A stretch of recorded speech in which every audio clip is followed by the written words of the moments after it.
Mega Noticias Puebla.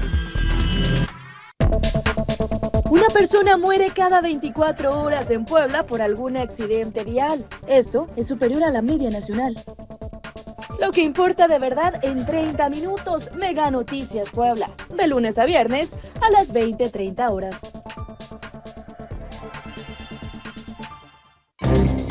Más allá de la noticia, exponemos a la realidad. Realidad que desglosamos Para ver el contenido de los acontecimientos. Acontecimientos que te impactan. Interesan, afectan. Somos la voz detrás de los detalles. Para llevar cada suceso A fondo.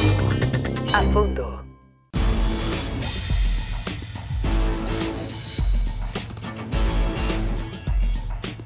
Mega Noticias Puebla.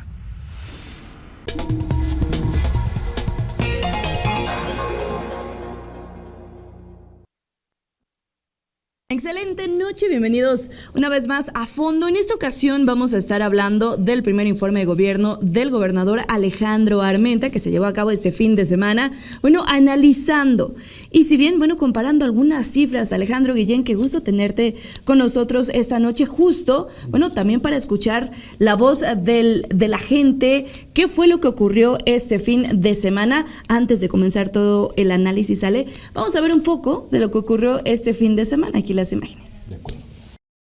Llegó el día del primer informe de Alejandro Armenta. Jugando de local y arropado por los suyos, desde la punta de la pirámide hasta la base, el gobernador presentó un discurso enérgico, con 4 ejes para medir el arranque de su administración: seguridad, movilidad, turismo y educación, bajo una narrativa de resultados, ahorro y ruptura con el pasado. En materia de seguridad, uno de los principales estandartes fue el Plan Puebla Segura. Con una inversión de 157 millones de pesos, se fortalecieron las corporaciones policíacas. Se adquirieron 100 patrullas y se instalaron 10 torres de vigilancia. Además, se creó la Guardia Forestal. Esta nueva fuerza pública representa un modelo de seguridad con enfoque ambiental que protege la riqueza natural y fortalece la soberanía territorial. En movilidad, Armenta presumió la obra más ambiciosa de su administración, la primera línea del cablebús, un proyecto multianual con una inversión superior a los 6,000 millones de pesos, de los cuales 1,742 millones se ejercen este año en estudios, obra civil y sistemas electromecánicos. A ello se sumó la rehabilitación de vialidades clave en la capital y distintos municipios. Destacan las laterales de la recta Cholula, la carretera de San Francisco Totimehuacán, el camino al Batán, la calzada recta Cholula, el bulevar Valsequillo. Esto como obras tangibles logradas en su primer año. Hablando del futuro, planteó el crecimiento de la Universidad de Salud del Estado de Puebla a 6 planteles, la Universidad del Deporte y ahora la nueva Universidad de las Bellas Artes, situación que le ganó elogios de viejos conocidos. El tema del cablebús es un tema muy importante. Me gustó mucho el tema de hoy, esta nueva visión de Bellas Artes acá. Muy satisfecho porque es un gobernador que ha puesto empeño en su estilo.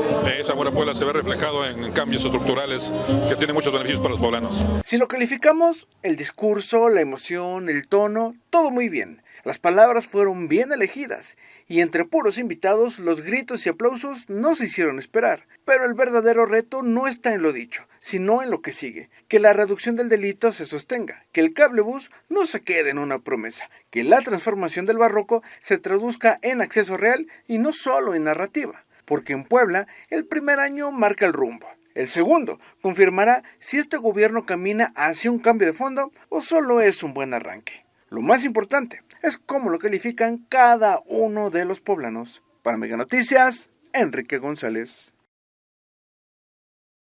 Hay un poco, Ale, lo que se vivió este fin de semana. Si bien veíamos este discurso, estuvimos presentes allá en el Parque Eco Metropolitano, atrás del Barroco, una de las acciones que más ha remarcado, ¿no? Del endeudamiento que tenía este inmueble, que ahora se convierte en Universidad de Bellas Artes, ¿no? Parte del mensaje y los cambios de los que habló el gobernador. ¿Tuviste oportunidad de escuchar este discurso? Sí, tuve oportunidad de escucharlo. Me pareció interesante, varios mensajes importantes. Pero antes valdría la pena un poquito el contexto en el cual se da este informe, comentarlo y sobre todo el ir analizando. Bueno, ¿qué tanto de lo que se dijo en el informe o el mensaje, porque yo creo que el informe lo tiene completo el Congreso del Estado en este momento, pero el mensaje, qué tanto esto nos permite ver el trabajo de un año, qué parte es la que tiene que ver con el futuro y sobre todo si en realidad las acciones que se están realizando y las que están por realizarse realmente pueden cumplir con pues una meta fundamental para el Estado. El salir de los últimos lugares en materia de pobreza, de salir de los últimos lugares en combate a la corrupción, en fin, todos esos indicadores que al final son los que pesan más allá de lo que se quiere hacer, que posiblemente haya muy buenas intenciones, como se notó en el discurso, pero qué tanto esas acciones realmente pueden repercutir en efectos específicos para que quienes vivimos en el estado de Puebla pues podamos tener una mejor calidad de vida, una mayor prosperidad, etcétera. Y yo creo que para eso todos los gobernadores tienen un plan, tienen ideas, y bueno, pues hemos visto, por lo menos desde que tengo memoria, ¿verdad? A mí me ha tocado ver varios informes de gobierno de distintos gobernadores. Todos tienen su estilo, todos tienen su visión de Puebla, que esto es muy importante remarcarlo en este contexto del que estamos hablando, en donde muchos gobernadores, por ejemplo, son de rompe con el pasado y a partir de este momento comienza mi legado para la historia, ¿no? Y eso es lo que de alguna manera nos ha perjudicado muchísimo, porque no permite avanzar. Esto de empezar y reinicias todo, ¿no? Exactamente, rompes con el pasado, ¿no? Claro, porque hay cosas que sí puedes salvar, ¿no? Y que podría ser como de continuidad, no de su segundo piso y esas cosas, no, sino cosas que sí se pueden salvar y que pueden servir, por ejemplo, en el tema de seguridad, claro, ¿no? El plan de seguridad, el plan del tema económico, o sea, darle un seguimiento, claro, y quizás sí mejorar algunas cosas, pero no romperlo y empezar de cero. Claro, claro, y ahorita entramos al tema económico, que sin duda alguna es un tema que parece muy, muy importante, sobre todo la parte social, más que entrar con cifras económicas, la parte social, que creo que es lo que pues a nosotros nos importa, sobre todo porque si Puebla sigue siendo parte de los últimos lugares, por lo menos está en los 5 últimos lugares en materia de economía y está entre los primeros en pobreza, aquí lo importante es cómo los gobernadores, repito, terminan por generar una serie de acciones que van rompiendo con lo poco bueno que se hizo. ¿Por qué? Pues porque lo hizo aquel y no lo estoy haciendo yo. Y eso es algo que sigue atorando el desarrollo de las entidades de la República. No somos la excepción nosotros, se da en la mayoría de los estados e incluso se da en la presidencia de la República. Pero bueno, un ejemplo muy claro de lo que estamos hablando y lo que tú estás señalando, el caso del Museo Barroco. Ahora se anuncia que va a ser la Universidad de las Artes. Esto que suena muy bonito, mi pregunta es si ese inmueble se puede prestar para hacer una universidad. Eso es lo primero que tendríamos que preguntarnos. Claro. Segundo lugar, ese museo, si bien es cierto fue muy cuestionado, a mí me tocó cuestionar la forma, el costo, en fin, se habló mucho de que era una especie de símbolo de la corrupción del sexenio de Rafael Moreno Valle, lo recuerdo. Y fue muy cuestionado por el costo fue altísimo y el endeudamiento que se hizo para poder construirlo. Y que no tenía estas exposiciones y que tenía que sacar de otros museos. Sí, pero aún así, ese museo era un museo de primer nivel y por lo menos las instalaciones, e incluso se hizo un concurso en el cual un arquitecto japonés, si no mal recuerdo, fue quien lo diseñó y se diseñó para ser museo, no una universidad. Entonces, si comenzamos con ese tipo de detalles, que puede ser quizá un asunto de matiz, pero si comenzamos con eso a revisar las diferentes acciones, vamos a encontrar con que en muchas ocasiones pues pareciera nada más el romper con el pasado, el decir esto que se hizo en el pasado no sirve, ahora vengo yo y vamos a hacer las cosas de manera Barbosa, completamente ¿no? diferente. Que quitaba donde estaban los logos del gobierno anterior Ese y es que se veía todo feo. otro punto, ese es otro punto, Lidia, exacto. O sea, a eso nos referimos, a que llegan gobernadores, ya llegué yo, ya llegamos nosotros, luego entonces este estado es nuestro y hacemos pues lo que la ley nos permita, eso si lo hacen conforme a la ley. Pero esto, por ejemplo, de quitar toda la parte azul y blanco de los diferentes edificios públicos, que porque esto hacía referencia al PAN, bueno,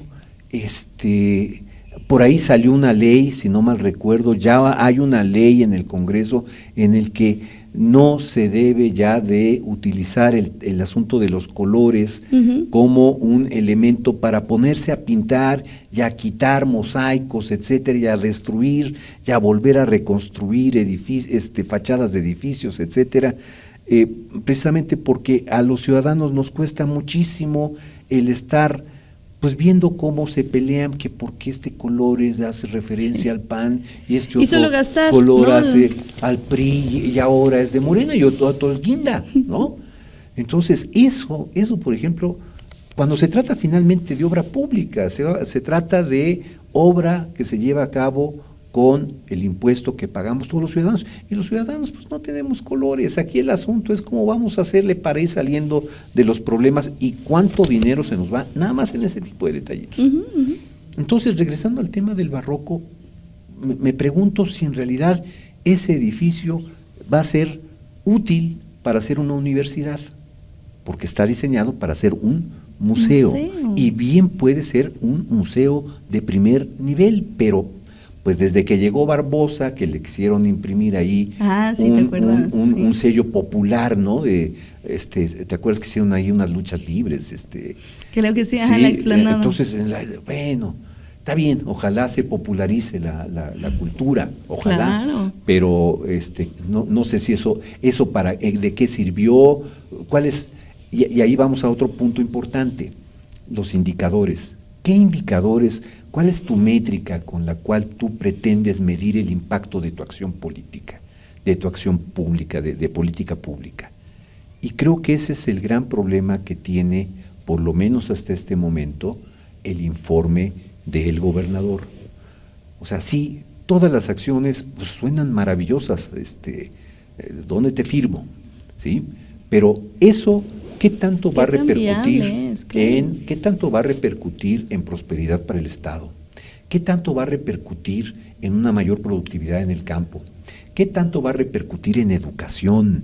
¿Qué tanto va a repercutir en que los ciudadanos tengan un mejor sistema de salud del cual, pues ya hemos visto, has dado cuenta en tus noticieros cómo están los hospitales en el Estado de Puebla? Bueno, ¿qué tanto todas estas acciones nos van realmente a permitir observar que lo que se hace tiene un efecto específico en el bienestar de la gente?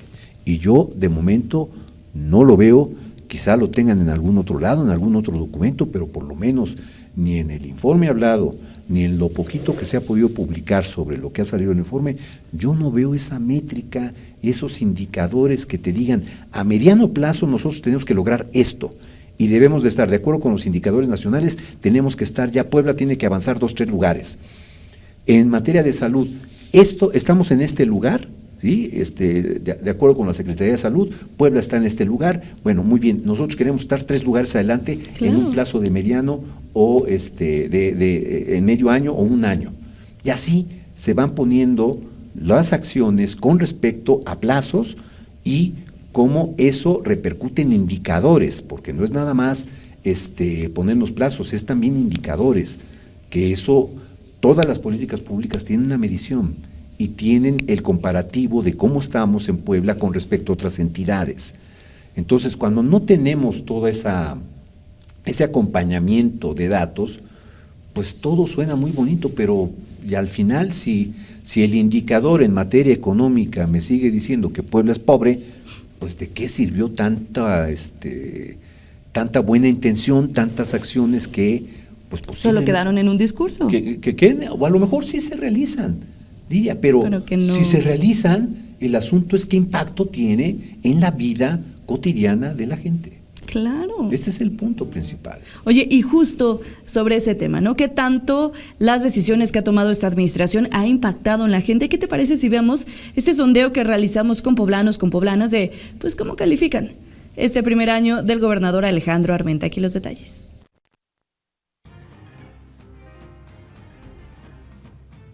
A 14 días de que el gobierno de Alejandro Armenta cumpla un año en el poder, ya analizamos las acciones y logros en rubros como la economía, la seguridad y obras. Pero con esto, ¿ha sido suficiente para que los poblanos lo califiquen de buena manera? Hoy salí a preguntarles. Nosotros venimos de un lado de Lara Grajales y está muy abandonado, eso sí necesitamos que nos apoye ahí. La carretera está fatal ahí sí no tenemos seguridad, es lo que queremos. No estoy conforme con lo que hace. ¿Por qué? Por la inseguridad que se está viviendo en el estado. Pues está trabajando bien, ¿Sí? pues sí me está manteniendo. Aunque hay quien siente que el gobernador ha sido eficiente durante este primer año, la exigencia de la mayoría de los poblanos es la seguridad, principalmente en carreteras, aunque el mandatario ondea el logro de la reducción en asaltos a transportistas, como lo vimos en los reportajes pasados. ¿En qué más temas crees que le ha faltado trabajar a este gobierno?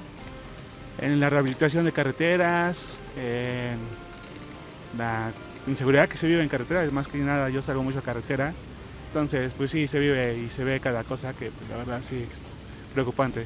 También pregunté qué opinaban acerca de obras como el cablebús, el cual comienza su construcción en este mes de diciembre. Y las obras que ha hecho y las que tienen planes como el cablebús, ¿a usted qué le parecen? No veo beneficio en realidad. Bueno, entonces, ¿con cuánto califica la ciudadanía a Alejandro Armenta? Un 8. Uy, un 5. No, pues 10 a mi gobierno. 5. De panzazo, el gobernador pasó con 7, pero en casita, ¿con cuánto lo califican? Para Mega Noticias, Enrique González. ¿Tú cómo ves la calificación de los poblanos, de las poblanas? Pues mira, yo creo que el asunto es que aquí lo midieron en diferentes rubros y bueno, personas como el señor, el adulto mayor, que hablaba de que se le ve que está trabajando, ¿no? Que eso es algo muy propio del grueso de los ciudadanos, que cuando ven al gobernador que anda con su casco en la calle, ¿no? Que andan algunas jornadas ahí. Sus faenas. Ándale, podando jardines o levantando basura, en fin. Pues la gente ve eso, que eso tiene que ver también con la imagen que quiere proyectar el gobierno. Como esta del cercanía, Estado, ¿no? Con la gente. ¿no? Que tiene que ver también con un plan de imagen. Mi pueblo le llaman propaganda. Lo que se busca es precisamente que el gobernador aparezca como una persona que está chambeando, ¿no? Y a veces no entendemos muy bien que el gobernador está para gobernar al Estado, para ser el poder ejecutivo, el que encabeza el poder ejecutivo del Estado, y no como el director de obra pública, que son cosas completamente distintas. Pero bueno, a mucha gente le gusta que su gobernador, su presidente municipal, se arremangue la camisa, las mangas, ¿verdad? Y se ponga a chambear. A mucha gente le gusta eso. Y le puso, creo que 10 o cuánto le puso ahí el señor. Bueno, esa es una parte. Pero hay otros, como la persona que hablaba de Lara Grajales o el joven que hablaba de la inseguridad, y ahí es en donde muchos ciudadanos pues no le ponen tan buena calificación al gobernador. Ahora, hay encuestas, ya han salido encuestas al respecto. Una fue de Encrol, que se publicó en el Universal, y que hay una aprobación del 60% del gobernador. Y lo que más le aprueban, entre otras cosas, es el asunto de obra pública. Okay. Eso es algo que a la gente por lo menos observa que hay obra pública, ¿no? Eso está muy bien, finalmente. Hay un 60% que lo aprueba. Eso en la que publica Encrol, pero en la que publica Roy Campos son 10 puntos menos. Estamos hablando de 50.2, algo así. Sí, 50.2. Y ahí, por ejemplo, en esa encuesta, pues ya lo ponen casi a la par con el gobernador de Sinaloa con Rocha Moya. ¿Cómo crees? La diferencia es de 0.7, una cosa así. Oye, y está cañón, ¿no? Exacto. O sea, bueno, si comparamos la situación en tema de seguridad que se vive allá y acá, y la respuesta al show, el teatro que hizo con la muerte del ex rector, o sea, que estén como y todos los reflectores que han estado en Sinaloa, precisamente por todo lo que ya sabemos, ¿no? La inseguridad y toda esta guerra que se traen los narcos allá en ese estado, y nosotros no estamos así. Exactamente. Sin embargo, por lo menos en la encuesta de Roy Campos, de Vitovsky, al menos yo lo que percibo es que es mucho más crítica la gente aquí en Puebla con respecto al trabajo que está haciendo el gobernador, y hay acciones que lamentablemente impiden que se valore de mejor forma al gobernador, aunque el gobernador esté proyectando esta imagen de que es una persona que trabaja, de que está invirtiendo en obra pública, etcétera. Pero bueno, si quieres vamos entrando después a los puntos medulares del asunto. Sí, porque justo ahorita que tú mencionabas, ¿no? Ser críticos. La chamba que tienen ahorita legisladores, legisladoras, es justo eso, ¿no? Es checar, ser críticos con este informe del gobernador, y justo vamos a escuchar pues algunas declaraciones tanto de Delfina Pozos del PRI y Fedra Suriano de Movimiento Ciudadano. Interior del propio gobierno. Existen áreas de oportunidad, decisiones que pueden perfeccionarse y acciones que admiten mejora. La disposición a corregir es una fortaleza en cualquier gobierno, y si hablamos de prioridades, hay una que ya no admite más demoras, y me refiero a la inseguridad que hoy vivimos en Puebla. Hoy no hablo únicamente como legisladora del PRI, hoy hablo como mujer, como madre y sobre todo como ciudadana. Las familias sienten miedo, los comercios viven con incertidumbre y muchas comunidades han perdido la tranquilidad que merecen. Resulta indispensable fortalecer la coordinación interinstitucional y orientar las acciones hacia soluciones que generen confianza y seguridad. Y en este esfuerzo, cuente conmigo, señor gobernador. Movimiento Ciudadano lo asumimos con la altura que Puebla merece, con apertura al diálogo, con visión de futuro, con el firme propósito de señalar lo que debe mejorar y de acompañar aquello que beneficie a las poblanas y a los poblanos. Puebla atraviesa momentos decisivos. Nuestra gente exige resultados tangibles, seguridad que devuelva la tranquilidad a las familias, un sistema de salud que funcione para todos y para todas, educación con infraestructura digna, oportunidades reales de desarrollo económico y políticas públicas que reduzcan las desigualdades que siguen marcando la vida de miles de personas. No podemos ignorar los avances, pero tampoco podemos cerrar los ojos ante las tareas pendientes. Hacerlo sería faltar a nuestro deber como representantes populares. Por eso, hoy reitero mi convicción. A Puebla le va bien cuando su gobierno trabaja pensando en todas y en todos, sin distinciones y sin exclusiones, cuando se gobierna con datos, con escucha activa y con un verdadero compromiso social. Exhorto respetuosamente al gabinete estatal a redoblar esfuerzos, a no perder de vista que la confianza ciudadana es frágil y que solo se sostiene con resultados. Áreas de oportunidad, no cerrar los ojos ante tareas pendientes. Ambas coincidieron, ¿no? Y te puse a partidos como opositores, ¿no? Como para no... Porque creo que sabemos muchos, y si ponemos a alguien de Morena, ha sido muy complicado escuchar a alguien que sea crítico realmente con lo que está ocurriendo con el gobierno de su mismo color, ¿no? Pero creo que aquí fueron muy políticamente correctas, ¿no? O sea, sí vamos a revisar, todavía hay áreas de oportunidades en donde trabajar, y pues vamos a checar, porque ellos tienen la chamba de analizar, comienzan comparecencias, ¿no? Entonces también hay que estar pendiente de lo que tenga que rendir cada una de las secretarías. Exacto, y hay que ver los números también, claro, ¿no? Lo que decíamos hace un momento, el comparar los efectos de cada una de las acciones que se han emprendido, de cada una de las políticas públicas que se han iniciado, de toda la obra pública que ya está en marcha, ir viendo cuáles son las repercusiones en la prosperidad de los poblanos, repito, y eso lo vamos a medir de otra manera, ¿no? Eso no se mide solamente de manera, digamos, interna. Tiene que hacerse una serie de estudios comparados, de métricas comparadas con respecto a otras entidades, y aquí al interior del Estado de cómo van avanzando los municipios, si los municipios realmente están teniendo la prosperidad que se requiere para salir de su situación de pobreza, particularmente los municipios más pobres, cómo las acciones que se están emprendiendo, si realmente están repercutiendo en que hay una prosperidad económica en la sociedad. Entonces, yo creo que habría que esperar, en efecto, a que se haga el análisis real de estas acciones, qué tanto están repercutiendo en todos los indicadores que se tienen que ver. Y yo creo que es elemental que al menos se cubran salud, educación, ¿sí?, el combate a la pobreza, corrupción, ¿sí?, y lo que tiene que ver con Estado de Derecho.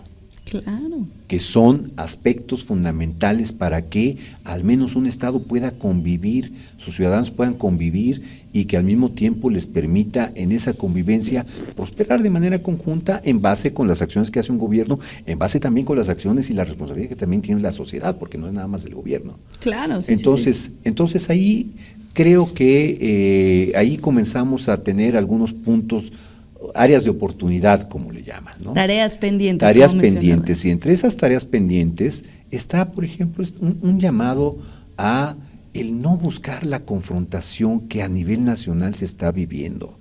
Yo creo que bastante amolados estamos como para ponernos a dividir a la sociedad con discursos muy parecidos a los que el gobierno federal viene ejecutando desde hace 7 años.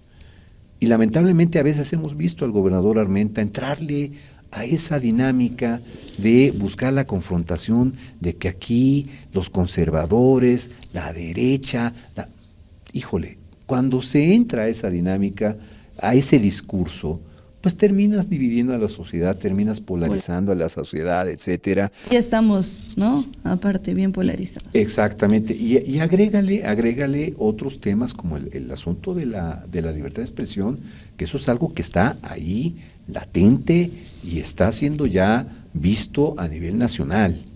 Entonces, criticado incluso. Entonces, claro, son elementos que en donde están esas áreas de oportunidad y que me parece que se tiene que abandonar esa forma de hacer política, esa narrativa, que ¿no? nada bueno nos ha dejado durante 7 años. Por el contrario, una sociedad muy polarizada, una sociedad que está, pues vamos a decirlo en términos llanos, que se odia mutuamente, ¿no? Es decir, el hecho de estar en un bando o en el otro hace que uno al otro se odie. Y eso no debe de ser en una sociedad. Y yo creo que tenemos que romper ya con eso. Y un actor importante que puede buscar esta forma de que todos, entre todos, busquemos salir adelante y prosperar, pues es el gobernador. El gobernador de un estado es una voz importantísima, potente, que puede ir generando otra forma de romper como clima, ¿no? Sí. Oye, y yo agregaría de estos puntos que decías de salud, educación, pobreza, siento que también podría ir ligado el tema corrupción y Estado de Derecho. Corrupción y Estado de Derecho. El tema de pobreza, corrupción, Estado de Derecho, con el tema de seguridad, ¿no? O sea, siento que van todos ligados. Incluso mencionó y habló, y yo creo que era obvio, ¿no? Y necesario que lo hiciera. Parte de su discurso lo empleó para hablar del tema de seguridad en Puebla. Escuchemos. Desde el primer día de mi gobierno reforzamos la coordinación con la Secretaría de la Defensa, la Guardia Nacional y la Marina, y trabajamos todos los días con el Gabinete de Seguridad que aquí se encuentra presente para proteger a las familias poblanas.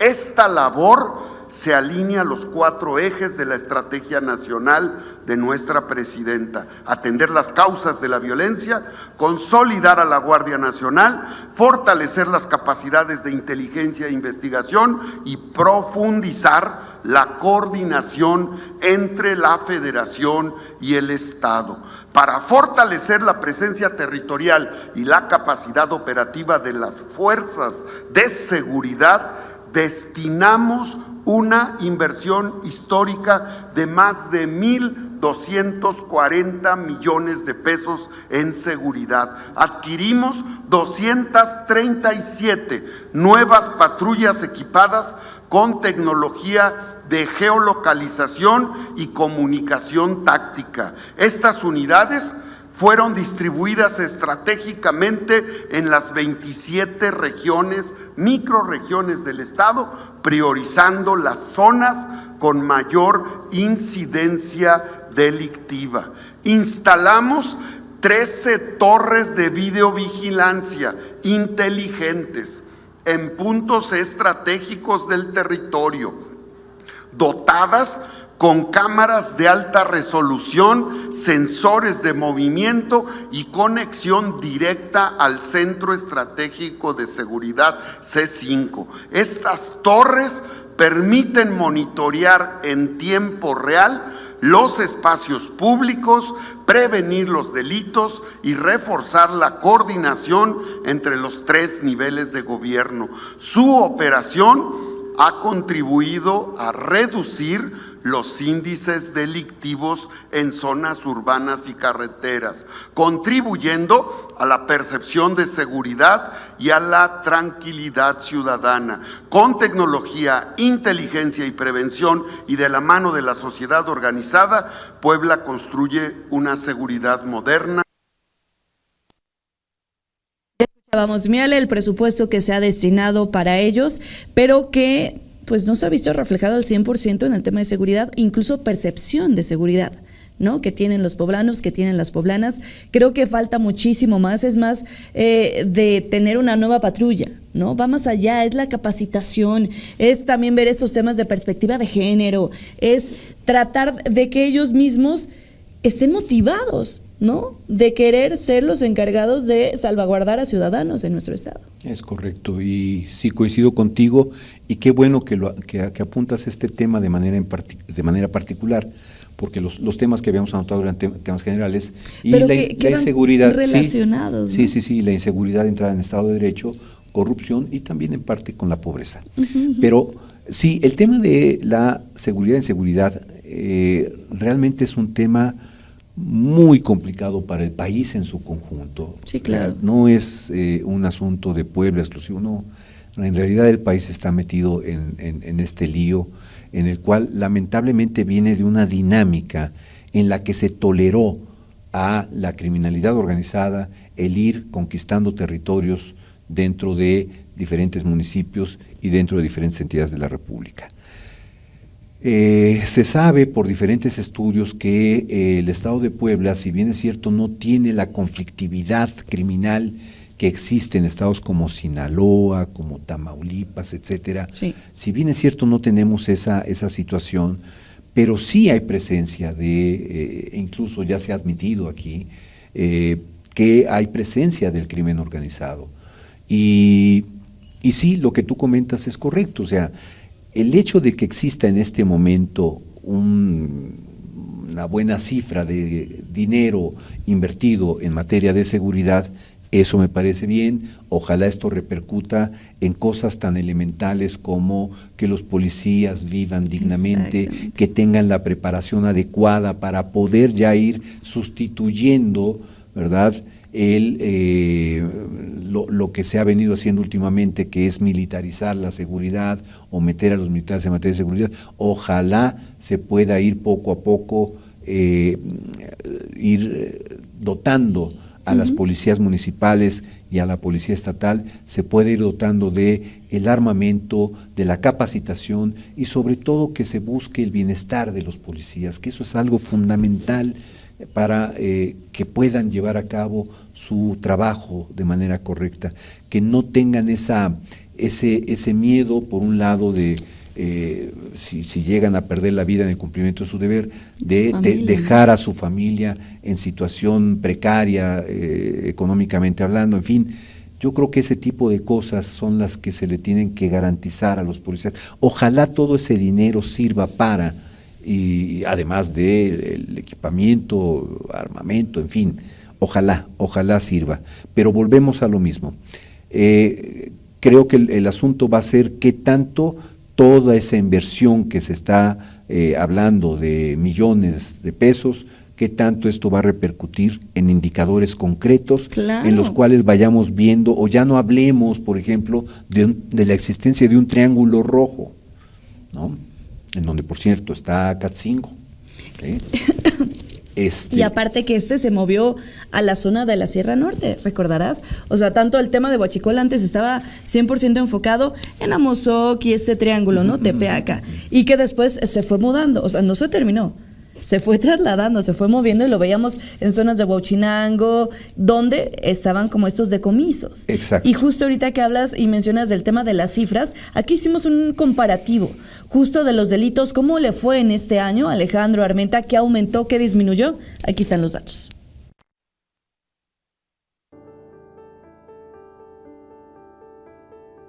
Protesto sin reserva alguna, guardar y hacer guardar la Constitución política de los Estados Unidos mexicanos. Alejandro Armenta está a pocos días de cumplir un año como gobernador del estado, y uno de los retos más grandes que adquirió con su administración fue el tema de seguridad, pues Puebla cerraba el 2024 con un total de 80,005 delitos, según el portal de la Fiscalía General del Estado. Durante los primeros 7 meses de su mandato, de enero a julio, el gobernador destacó la reducción de casos en 12 delitos del Fuero Común en Puebla, pues comparado con el año anterior, destacan la trata de personas, que pasó de 33 casos a 15, el feminicidio de 31 a 15 también, el robo a transportista con violencia pasó de 1,306 a 969, y el robo a transeúnte de 2,883 a 2,231. El punto a favor es que varios de estos delitos registraron casi el 50% de reducción, pero siempre hay un pero. En el mismo lapso de tiempo, en 2024, se cometieron 46,336 delitos, mientras que en 2025 esta cifra aumentó a 48,349. Y es que así como algunos delitos han disminuido, existen varios que han presentado un aumento considerable, delitos que durante mucho tiempo no figuraban en el radar mediático. Por ejemplo, la violencia familiar pasó de 5,488 casos a 6,076. Los delitos contra la libertad y la seguridad sexual pasaron de 1,966 a 2,364, mientras los cometidos por servidores públicos pasaron de 462 a 552. Y el delito que más aumento ha presentado, no solo en el estado, sino en todo el país, la extorsión, vio un incremento de más del 100% de denuncias, pues pasó de 75 en 2024 a 153 en 2025. El trabajo realizado por la actual administración ha tenido sus frutos y sus resultados. Sin embargo, también queda en evidencia que hace falta más trabajo, pues mientras se tapa un hoyo, se abren 2 más, algunos que ni conocíamos. Aún quedan 5 años para este gobierno. El reto continúa siendo grande. Veremos si es suficiente el amor a Puebla para liberarlo de la violencia y la inseguridad. Para Mega Noticias, Enrique González. Ale, ahí las cifras. Un último comentario antes de ir a una breve pausa. Sí, pues mira, yo creo que aquí en esto que estamos observando llama mucho la atención, por lo menos a mí me llamó la atención, el aumento de los delitos cometidos por servidores públicos. Sí, claro. ¿Qué está haciendo? Es una pregunta al gobierno del Estado. ¿Qué está haciendo el sistema estatal anticorrupción? ¿Qué están haciendo? ¿Cuánto se está gastando en todas estas entidades? Y por supuesto, hablo también del Comité de Participación Ciudadana, el que yo tuve el honor de presidir. Ahí te conocí. En 2023. ¿Qué están haciendo el famoso CPC? ¿Qué están haciendo? Porque en realidad esto sí es de llamar la atención, el hecho de que hayan aumentado los delitos de servidores públicos. ¿Qué dejaron de hacer? Entonces, ahí está, ahí dejo la pregunta y si quieres vamos a una pausa y seguimos analizando este informe, hablando sí de lo que se dice de programas sociales, del tema económico para nuestra entidad, cómo vamos, y también mencionó ahí el gobernador tema de desfalco, que más adelante lo estaremos escuchando. Ya volvemos.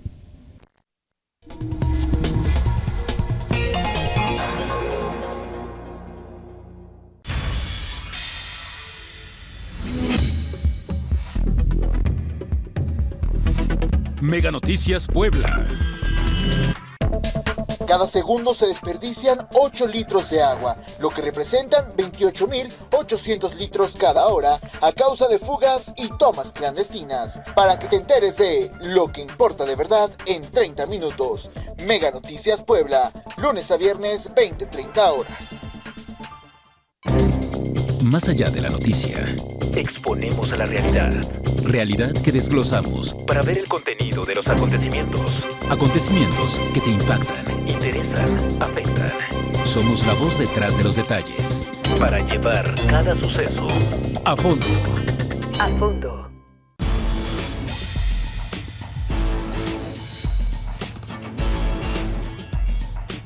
Mega Noticias Puebla.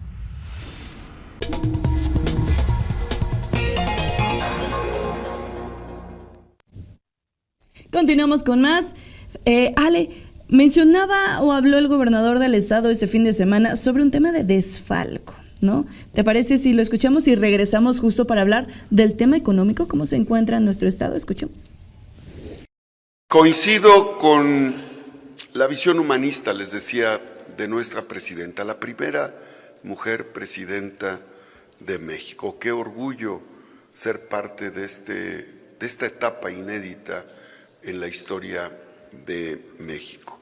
Me indigna, de verdad me indigna el saqueo al que estuvo sometido Puebla con proyectos de asociación público-privada que generaron la deuda más grande que hemos tenido que pagar todas y todos los poblanos.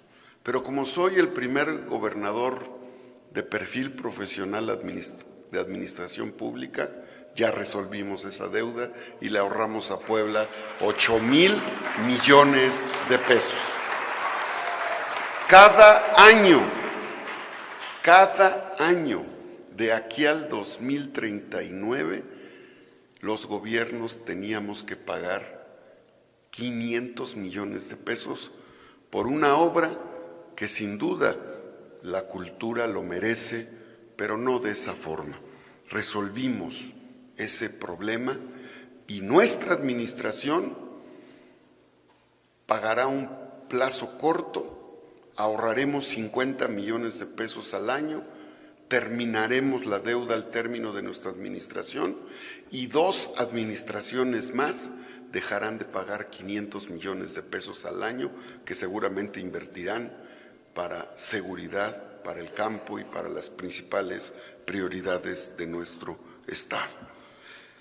Como integrante de la Cuarta Transformación, también me indigna la violencia de género y la inseguridad que enfrentan muchas familias. Por ello, creamos los Centros Libres Carmen Cerdán, de la mano de nuestra Presidenta de la República.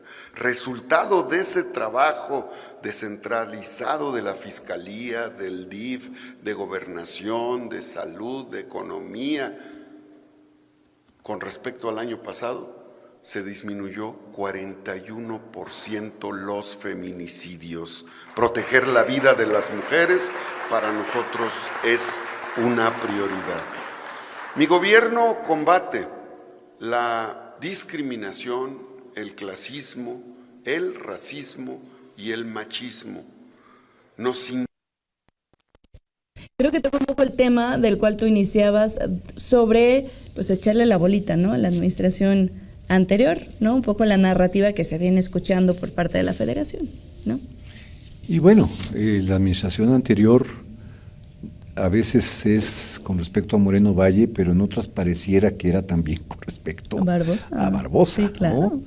Entonces, creo que ahí está siendo parejo, más o menos, ¿no? Pero obviamente siempre cuando hacen referencia al pasado, lo mandan 6 años atrás, 7 años atrás, Calderón, ¿no? Atrás, después, antes de 7 años antes, o más antes, ahí es en donde mandamos ahí inició todos los problemas del país, ¿no? Entonces, sí, aquí el otro gran problema que tenemos es eso de, pues ya si ya tienes un diagnóstico de cómo está la situación, ¿por qué remarcar, no? Eso que ya termina siendo propaganda, un mensaje político, ¿Para qué remarcar eso? Ya tienes un diagnóstico, muy bien. Ahora, ¿cuáles son las acciones que estás emprendiendo para resolverlas? Aquí mencionaba este ahorro del 50 millones. Exacto, ¿no? sí, 50, sí, ahí. Ojalá, hay que ir viendo las cuentas en el futuro, pero bueno, yo creo que vamos a ir verificando, digamos, claro, este tipo de ahorros. Pero algo muy importante, Lidia, que creo que vale la pena mencionar, en lo que se refiere a la parte de delitos, hablamos hace un momento de los delitos cometidos por los servidores públicos y el asunto del sistema anticorrupción que está haciendo o que ha dejado de hacer, pero hablemos también de otros delitos que en efecto aparecen en el reportaje y que creo que vale la pena también hacer una reflexión, porque el hecho de que se lleve a cabo todavía mucha violencia intrafamiliar, los feminicidios, que veíamos etcétera, que se incrementó. Entonces eso, por ejemplo, no le da paz a una sociedad. Claro. Y también la sociedad pues tiene que poner los ojos también en esa violencia que ocurre en la cotidianidad al interior de las casas de las familias. Porque es cierto, y obviamente estamos preocupados por el tema de la violencia que se da por la criminalidad organizada y todo lo que estamos viviendo, pero eso que viven muchas familias en su día a día, pues es parte de que también no avancemos como sociedad y que ahí tengamos los caldos de cultivo precisamente sí, para claro, jóvenes que de pronto pues terminan engrosando las filas de la criminalidad organizada porque son personas que viven en un contexto de violencia cotidiana. Entonces, me parece que este tipo de eventos hay que tenerlos en el radar porque están aumentando. Y hay otro dato que creo que vale la pena que analicemos, el tema de las desapariciones. Es un tema que también tenemos que ir viendo que tanto obedece a la misma dinámica nacional con la cual se están contando los homicidios dolosos y se está incrementando al mismo tiempo las desapariciones. Me tocó Hay que verlo en Puebla, cómo está dando esto. Pero a nivel nacional me tocó platicarlo con un especialista, no recuerdo, creo que en seguridad, que mencionaba, sí, es que van disminuyendo los homicidios, pero van incrementando las desapariciones. Exacto. ¿No? ¿Hay alguna relación con esta situación? Y es que no tenemos certeza muchas veces en los datos, ¿no?, que se ofrecen. Oye, y tú mencionabas el tema de los jóvenes, por ejemplo. Oye, el tema económico es complicado. Claro. ¿No? ¿Y qué te parece si vemos cómo está la situación de economía en nuestro estado? Veamos. Nosotros queremos que le vaya bien a los empresarios. Y los empresarios no son las cúpulas empresariales, con todo respeto a ellos, ¿eh? Los empresarios no son las cúpulas empresariales. Los empresarios son el señor que tiene su tendajón. Dicen que el dinero no da la felicidad, pero claro que da certidumbre, tranquilidad y confianza a un estado. Así que ahora veremos cómo le ha ido a Puebla en economía con Alejandro Armenta. Una cosa es clara, de que se ha chambeado, se ha chambeado. Por ejemplo, esta semana el gobernador dio a conocer el impulso a la industria zapatera de los municipios de Tehuacán y Tepeyahualco, los cuales en 2026 venderán al estado 750,000 pares de zapatos, sin perder su estatus de propiedad privada. Otro logro económico son los acuerdos logrados con 10 líderes de proyecto de inversión, en lo que anteriormente era conocido como Ciudad Modelo. Estos acuerdos proyectan una inversión de 20,000 millones de pesos y la creación de 20,000 empleos directos y de 30 a 40,000 indirectos en el municipio de San José Chiapa y conurbados. Además, con el impulso al turismo en ramas como la religión, el deportivo y el musical, han dejado buenas cifras para el estado. Por ejemplo, el Mundial de Voleibol Sub-21 dejó una derrama económica de 40 millones de pesos para San Pedro Cholula, mientras que el gobernador aseguró una derrama de casi 100 millones en toda la región. Además, el Festival de Música Electrónica Dreamfields, celebrado en la zona de Los Fuertes, dejó para la capital cerca de 250 millones de pesos. Donde el gobernador no dejó muy contentos a los poblanos fue en el paquete fiscal de 2026, en el cual se contempla un incremento en placas para vehículos y licencias de conducir, las cuales registraron aumentos entre el 2.8 y 4.3%, que se suma a los incrementos en impuestos a nivel nacional estipulados en el paquete económico de la doctora Claudia Sheinbaum. Con estos números, ¿cómo califican los poblanos al mandatario? Para Mega Noticias, Enrique González.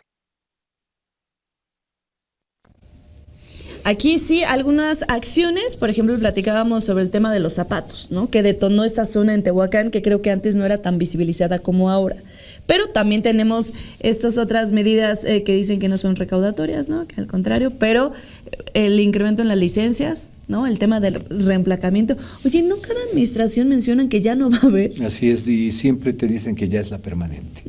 Siempre. Pero nos esperamos que otros añitos y de nuevo. Y vas a ver cómo el que llegue posiblemente también vuelva a cambiar las placas, ¿no? En fin, es un asunto de nunca acabar.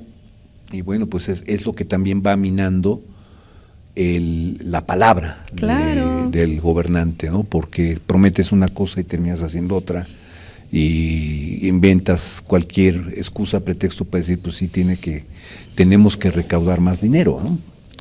Y bueno, se entiende, finalmente se entiende, pero pues mejor no digas, yo no voy a aumentar impuestos, etcétera, porque terminas por ir minando tu palabra como gobernante.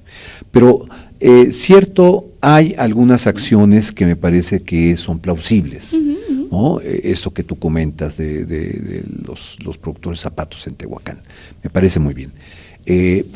Igual lo de las derramas económicas, qué bueno que se hagan este tipo de eventos que permiten que haya esa derrama económica de la gente que viene a ver este tipo de eventos. Eso también está muy bien. Sin embargo, habría que ir viendo de todo lo que se necesita en el Estado para no estar dependiendo de hacer eventos, festivales, etcétera, sino más bien cómo se genera un aparato económico, productivo, en donde de manera natural las regiones en el Estado vayan dando los frutos correspondientes con respecto a la prosperidad que se quiere. Y en ese sentido, bueno, la infraestructura es fundamental, el gobierno tiene que entrarle con la parte de infraestructura, ¿sí?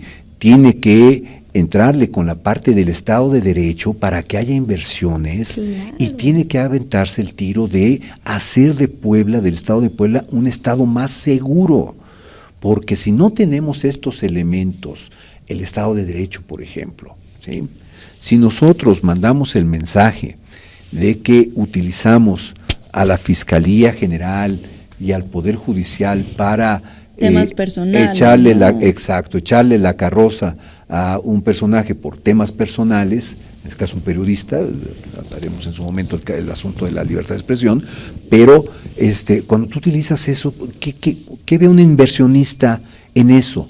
Híjole, pues aquí en Puebla, ¿cuál Estado de Derecho, no? ¿Con qué reglas yo voy a invertir?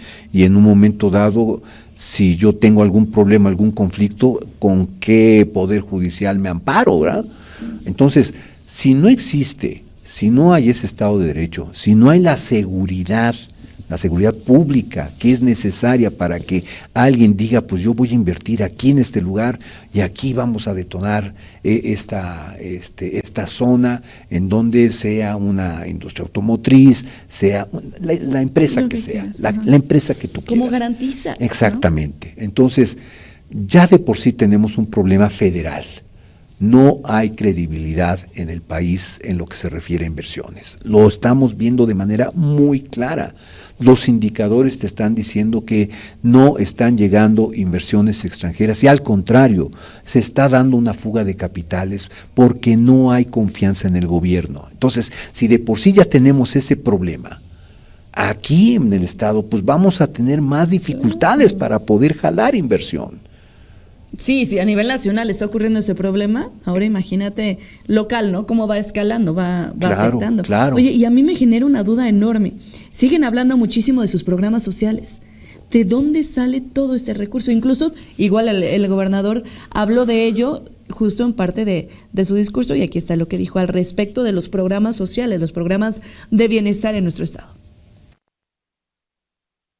Gracias a la visión humanista de la presidenta de México y a los programas de bienestar de su gobierno, Puebla vive hoy la política social más grande de su historia. Más de 619,000 adultas y adultos mayores reciben pensión en Puebla. 140,000 mujeres cuentan con un apoyo que reconoce su trabajo. 71,000 personas con discapacidad tienen un apoyo para vivir con dignidad. 15,000 niñas y niños y madres trabajadoras reciben un apoyo directo. 15,000 jóvenes en Puebla acceden a oportunidades de capacitación y empleo a través del programa Jóvenes Construyendo el Futuro. La escuela es nuestra, mejora miles de comunidades educativas con más de 5,500 planteles. La clínica es nuestra, fortalece a 625 unidades del IMSS y 21 del ISSSTE. El programa de salud Casa por Casa realizó más de 500,000 de consultas en Puebla, en suma, con la presencia de nuestra presidenta Claudia Sheinbaum en los programas sociales, se atienden a más de 1,5 millones de poblanas y poblanos. Y sabemos perfectamente que es la bandera de Morena, ¿no? Desde un principio. Los programas sociales. Estos programas sociales. Se escuchaba en Puebla 141,000 mujeres que reciben ese apoyo, que se agradece. Qué bueno. Pero, por ejemplo, Jóvenes Construyendo el Futuro. ¿Quién realmente se encarga de verificar para qué están usando el recurso? Porque entiendo, o los para las escuelas, ¿no? Los chicos, pues se supone que es para tus útiles, para... ¿Quién realmente lo utiliza así? La pensión para los adultos mayores. ¿Cuántos casos no nos han llegado de que su propia familia se los quita, ¿no? Claro. O se utilizan para otras cosas. Entonces, estaría interesante, ¿no? Conocer si realmente ha marcado una diferencia y para qué se utiliza este recurso. Claro, claro. No, y yo creo que es de lo más legítimo el hacer esa observación e incluso el reclamo.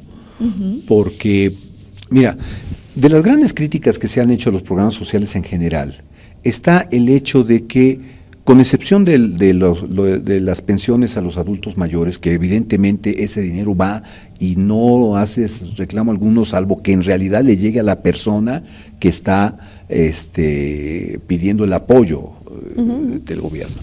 Entonces, salvo ese, todos los demás tendría que pedirse en contraparte, oye, a ver, tú que estás en el de Jóvenes Construyendo el Futuro, se supone que tú estás o tienes una formación temporal para que posteriormente tú tengas algún oficio en el cual te dediques a salir por ti mismo. No depender solamente de que te caiga el Exacto. dinero. ¿Dónde están los indicadores que me están diciendo, este grupo de jóvenes, tantos miles de jóvenes ya salieron de esta situación y hoy están dentro de lo que son los empleos formales, son parte ya de las estadísticas del INEGI? Así debería ser, ¿no?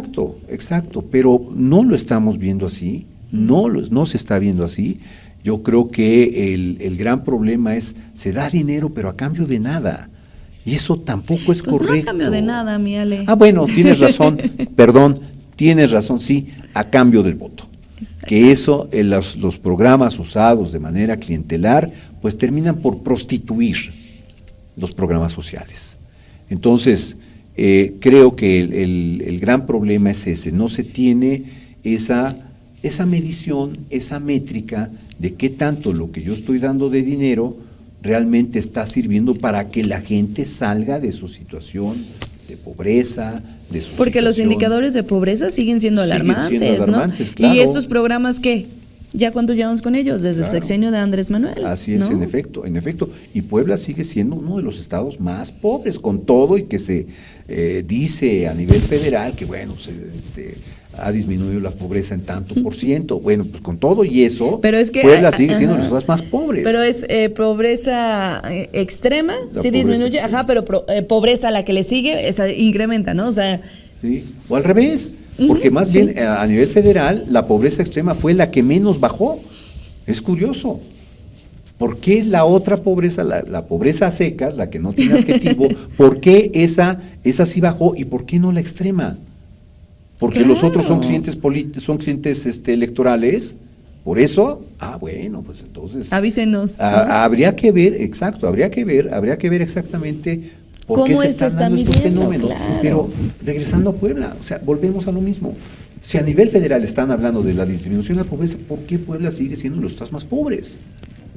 Esa es una pregunta que tenemos que hacer, y creo que tiene que ser de los retos, ya hablando de retos del gobierno, ¿Cómo vamos realmente disminuyendo la ¿Qué se ha pobreza? hecho, No no? con paliativos, que en cualquier momento se nos puede acabar porque la situación económica también está ya con indicadores preocupantes. No crece la economía, 0.2% es lo que está proyectando Banamex de lo que vamos a crecer este año. 0.2. Ni siquiera el punto. Ni siquiera medio punto. 0.2.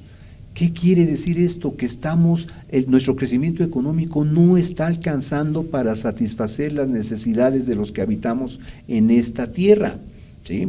Entonces, si así están los indicadores a nivel nacional, imaginemos cómo están los indicadores en los estados más pobres, ¿sí? ¿Cómo se va a poner esto? Entonces, son de los retos que tiene el actual gobierno. Y creo que después de escuchar este primer informe, alguien dice, ay, es que apenas va un año. Sí, pero ya van 7 del mismo proyecto. Ya van 7 del mismo proyecto, del mismo equipo, de la misma tendencia. Sí, del mismo color, ya van 7. Y no se ve de manera clara que Puebla pueda salir de su situación de pobreza. Y repito, si no se satisface, si no se atienden estos problemas que hemos dicho, el problema de la educación, el problema de la salud, el problema de me faltaba vivienda, que entra en la parte económica, en fin, todos estos indicadores, si al momento de compararnos con otras entidades seguimos igual o peor, pues de nada sirve este buen discurso, estas buenas intenciones, estas obras que si no detonan lo que se tenga que detonar para que la economía crezca, para que haya prosperidad en las viviendas, en las familias, etcétera, si eso no se da en esos indicadores, pues se va a quedar en un bonito discurso y posiblemente en desperdicio de recursos. Y no estamos para desperdiciar. No, y ahorita menos. Menos ahorita.